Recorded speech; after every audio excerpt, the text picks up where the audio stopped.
श्री सिलपिल्ले की भक्त दो कन्याएं। ठाकुर श्री सिलपिल्ले जी की दो भक्त थी। इनमें एक तो राजा की कन्या थी और दूसरी एक जमींदार की। एक दिन इनके घर में श्री ठाकुर जी महाराज पधारे और जब वे शालग्राम भगवान की सेवा करने लगे तब उसे देखकर ये दोनों उनके समीप जाकर बैठ गई। सेवा दर्शन और प्रसाद ग्रहण कर इनके मन में भी सेवा करने की उत्कंठा हुई। इन्होंने ललचा कर कहा कि हम भी सुकुमार श्री श्याम सुंदर की पूजा किए करेंगे, हमें आप ठाकुर जी की मूर्ति दे दीजिए। गुरुजी ने इन्हें बच्चा परंतु सच्चा प्रेमी जानकर दोनों को एक एक पत्थर का टुकड़ा दे दिया। जब इन्होंने ठाकुर जी का नाम पूछा तो कह दिया कि इनका नाम सिलपिल्ले है और तुम अपना मन लगाकर नित्य इनकी सेवा किया करना। गुरुदेव के आज्ञा अनुसार दोनों प्रेम से पूजा करने लगी। सेवा करते करते इनके हृदय में बड़ा भारी अनुराग बढ़ गया। जमींदार की कन्या की कथा। श्रद्धा विश्वास पूर्वक अनन्य भाव से अपने इष्टदेव के पाद पद्मों में हृदय की आसक्ति को ही भक्ति कहते हैं। श्रद्धा का यह भाव मूर्ति के माध्यम से भक्त अपने आराध्य तक पहुंचाता है और उस भक्ति सूत्र से बंधे होने के कारण भक्त के आह्वान पर भगवान अपने वैकुंठ लोकों को छोड़कर उस तक पहुंच जाते हैं। यहाँ एक जमींदार कन्या के प्रेमी की इसी दिव्यता का वर्णन है। बहुत पहले की बात है। एक जमींदार के दो पुत्र और एक कन्या थी। एक बार जमींदार के यहाँ उनके श्री गुरुजी महाराज आए। जमींदार ने उनका बड़ा ही स्वागत सत्कार किया। जब गुरुजी श्री शालग्राम भगवान की सेवा करने लगे तो जमींदार का पूरा परिवार वहां आकर बैठा। बाल सुलभतावश जमींदार की कन्या को शालग्राम भगवान की सेवा देख बड़ा आनंद आया और उसने श्री गुरुजी महाराज से श्री ठाकुर जी की एक मूर्ति के लिए निवेदन किया कि मुझे भी सेवा करने के लिए दे दीजिए। पहले तो गुरुजी ने मना किया पर बालहट देखकर एक पत्थर का टुकड़ा दे दिया। बालिका ने पूछा कि गुरुदेव मैं अपने भगवान को क्या कहकर पुकारूंगी? तो उन्होंने हंसते हुए कहा तुम इन्हें सिलपिल्ले भगवान कहना। सिलपिल्ले भगवान। श्री गुरुजी महाराज ने सामान्य ढंग से पूजा विधि भी बतला दी।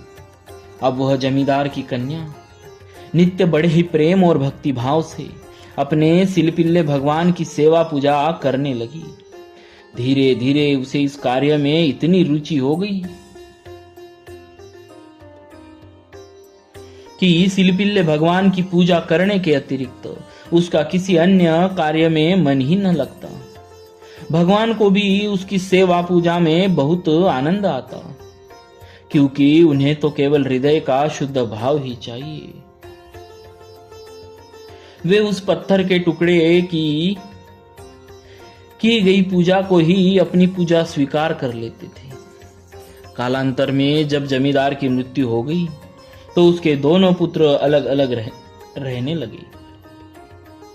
जमींदार की पुत्री भी अपने एक भाई के साथ रहने लगी। उन दोनों भाइयों में वैर द्वेष इतना बड़ा कि एक दिन छोटे वाले भाई ने बड़े भाई के घर पर कुछ लोगों को लेकर आक्रमण कर दिया और उसका सारा धन लूट लिया। और तो और वे लोग अपनी बहन का ठाकुर बटुआ भी उठा ले गए जिसमें वह सिलपिल्ले भगवान को रखती थी। अब तो उसने सिलपिल्ले भगवान के विरह में अन्न जल का त्याग कर दिया। यह बात जब गांव वालों को पता चली तो उन लोगों ने जमींदार पुत्री को समझाया कि झगड़ा भाइयों का है, तुम्हारे लिए तो दोनों लोग एक ही जैसे ही है, तुम जाकर अपने भाई से अपना ठाकुर बटवा मांग लो। बड़े बुजुर्गों के इस तरह समझाने पर वह उस गांव में गई जहां दूसरा भाई रहता था। उसने भाई से अपने ठाकुर बटवा की मांग की और कहा कि मैं अपने सिलपिल्ले भगवान की सेवा पूजा के बिना अन्न जल नहीं ग्रहण करूंगी और अपने प्राण त्याग दूंगी।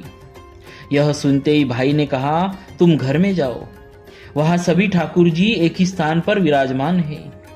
तुम अपने सिलपिल्ले भगवान को पहचान कर ले जाओ।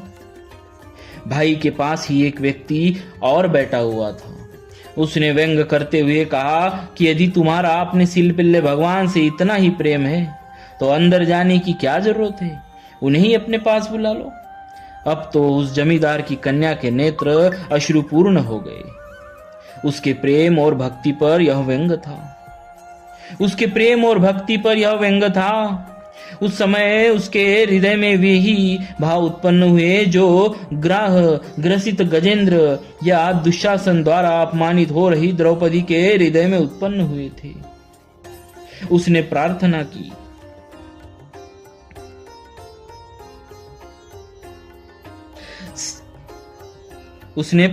की, सिलपिल्ले हमें तुम देत बड़ो सुख, लाड लड़ाई के पूजत प्यारे।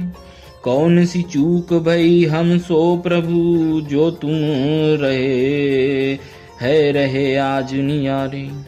दुष्टन को विश्वास बढ़े, सोई कीजिए नाथ जू, मेरे यो बिचारे। कुंवरी हटीली विनय सुनी के, करुणा करीगे प्रभु आनी पधारे।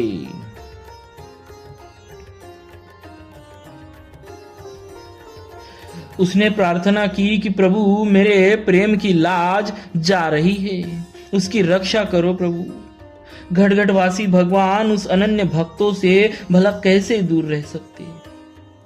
उसकी पूजा हुई नहीं कि वे आकर उसके हृदय से लग गए। यह अघटित घटना देखकर उस व्यक्ति के साथ भाई की भी आश्चर्यचकित सी हो गई। उसने क्षमा मांगते हुए बहन के चरणों में प्रणिपात किया कि हमारे धन्य भाग है कि तू जैसी भक्ता हमारी बहन है। मुझसे भूल हो गई बहन, इतने दिन तू बड़े भाई के यहाँ रही, अब मेरे यहाँ रहे। जमींदार की कन्या ने कहा, भाई मैं दोनों की बहन हूँ, तो एक के यहाँ क्यों रहूं? तू भी बड़े भाई की ही साथ रहे। अब छोटे भाई में साहस नहीं था कि वे बहन की बात का प्रतिकार करता। उसने बड़े भाई से भी क्षमा मांग ली और सब लोग साथ साथ रहने लगे। इस प्रकार भगवान ने अपनी भक्ति का अद्भुत प्रभाव दिखाया।